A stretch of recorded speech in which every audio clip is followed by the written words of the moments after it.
Pemirsa, dan untuk membahas diskusi malam hari ini yaitu mengenai penggunaan gas yang lebih luas sebagai pengganti minyak dan juga seberapa jauh sebenarnya kita bisa mengurangi ketergantungan kita terhadap minyak, sudah hadir beberapa narasumber di studio. Yang pertama adalah Pak Herman Agustiawan, Kaprodi Pasca Sarjana Energi Security Universitas Pertahanan atau UNHAN yang sekaligus juga adalah anggota DEN. Terima kasih Pak Herman sudah hadir bersama kami.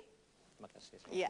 Di sebelah Pak Herman ada Pak Bobi Rizaldi selaku anggota Komisi 7 DPR. Terima kasih juga Pak Bobi sudah hadir. Ada juga Ibu Afiliani, anggota Komite Ekonomi Nasional. Mbak Afi, terima kasih. Di sebelah Mbak Afi ada Pak Eri Purnomo Hadi selaku Ketua Umum DPP Hiswana Migas. Terima kasih juga Pak Eri. Boleh dong tepuk tangan untuk narsum kita malam hari ini biar lebih semangat. Jangan lupa, Frida, malam hari ini juga banyak teman-teman kita yang hadir pada malam hari ini juga. Ada dari Universitas Indonesia, di mana nih? Di belakang ya. Yang kuning-kuning ini dari Universitas Indonesia. Juga ada dari Sekolah Tinggi Akuntansi Negara, dari STAN. Ada dari Universitas Negeri Jakarta. Dan juga Sekolah Tinggi Ilmu Ekonomi Kasih Bangsa di sana ya.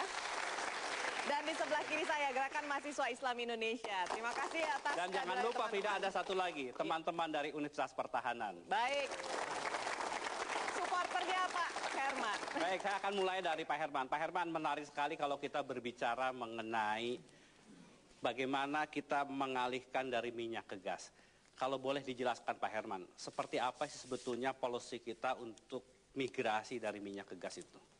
Ya, sebetulnya polisinya sudah sejak Perpres nomor 5 2006 sudah ada ya tentang bauran energi. Namun oleh karena satu dan lain hal ternyata masih belum bisa seperti yang diharapkan. Dan bahkan sekarang ada lagi versinya Dewan Energi Nasional yaitu proyeksi penyediaan energi sampai tahun 2050 Pak ya. Jadi di situ memang ada keinginan kita untuk menekan porsi minyak ya. Dalam hal ini kita ingin meningkatkan renewable energy ya. Tetapi karena minyak ini renewable energy ini sangat low density dan juga masih relatif mahal ya dan juga site specific. Mungkin yang paling dekat itu sebetulnya ke gas ya. Karena gas itu relatif lebih komersial juga lebih banyak dibandingkan minyak cadangannya. Demikian halnya juga di dunia, harganya pun juga relatif lebih murah per MMBTU-nya dan juga lebih ramah lingkungan dan banyak sekali manfaatnya ya kalau misalnya kita menggunakan. Tapi masih besar sekali ya Pak Herman itu dari minyak itu sekarang ini dan kemudian kita akan beralih ke gas di tahun 2050 itu sampai kemudian energi yang terbarukan itu 40%, begitu ya Pak Herman? Ya, itu kan masih draft ya. Itu masih belum diputuskan oleh Bapak Presiden selaku Ketua DEN dan pada akhirnya juga harus disetujui oleh DPR sesuai dengan yang diamanatkan oleh Undang-Undang nomor 30 ya tahun 2007 bahwa ke depan ini kita memang mau tidak mau kita harus memaksimalkan renewable energy ya, new and renewable energy. Tapi faktanya sendiri konsumsi kita seperti apa Pak Herman? Nah, konsumsi kita barangkali kalau boleh ditayangkan kita. Iya, sudah di layar sudah tampak. Nah, iya, itu barangkali terlihat ya di layar bahwa ke depan ini kita mengharapkan meskipun di situ persentase gas itu relatif sama ya, katakanlah 2010 dan 2025 itu tidak berbeda jauh, katakanlah hanya 0,1%. Namun secara volume itu sebetulnya membesar, ya. Kenapa? Karena total MTO-nya seperti diperlihatkan di sana, total juta ton setara minyak ya, million ton oil equivalent itu meningkat hampir 3 kali lipatnya ya. Ya, hampir 3 kali lipatnya. Artinya pasokan gas pun juga harus dipasok ke dalam negeri itu 3 kali lipatnya. Dan ini konsekuensinya pemerintah harus menyiapkan bukan hanya pricing policy yang betul saja, tetapi juga infrastruktur gitu. Kalau harga sendiri perkembangan ke depannya akan jadi seperti apa Pak Herman? Kalau melihat kecenderungan ke depan kan gas ini berlimpah ya. Di mana-mana eksplorasi lebih banyak ditemukan gas ya. Di dalam negeri maupun di luar negeri dan bahkan terakhir kan unconventional gas juga banyak ditemukan terutama di Amerika ya.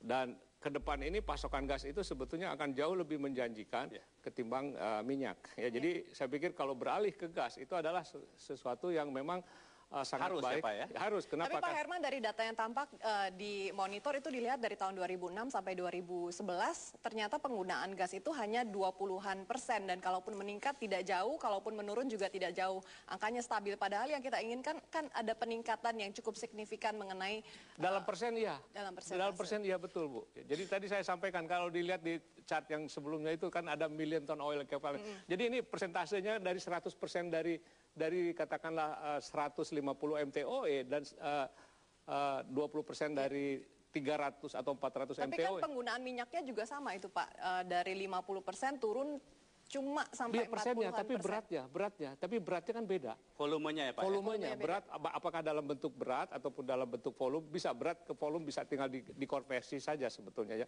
Jadi volumenya itu bertambah gitu ya. Volumenya itu bertambah meskipun persentasenya tetap ya. Itu pun juga beratnya pasti naik gitu.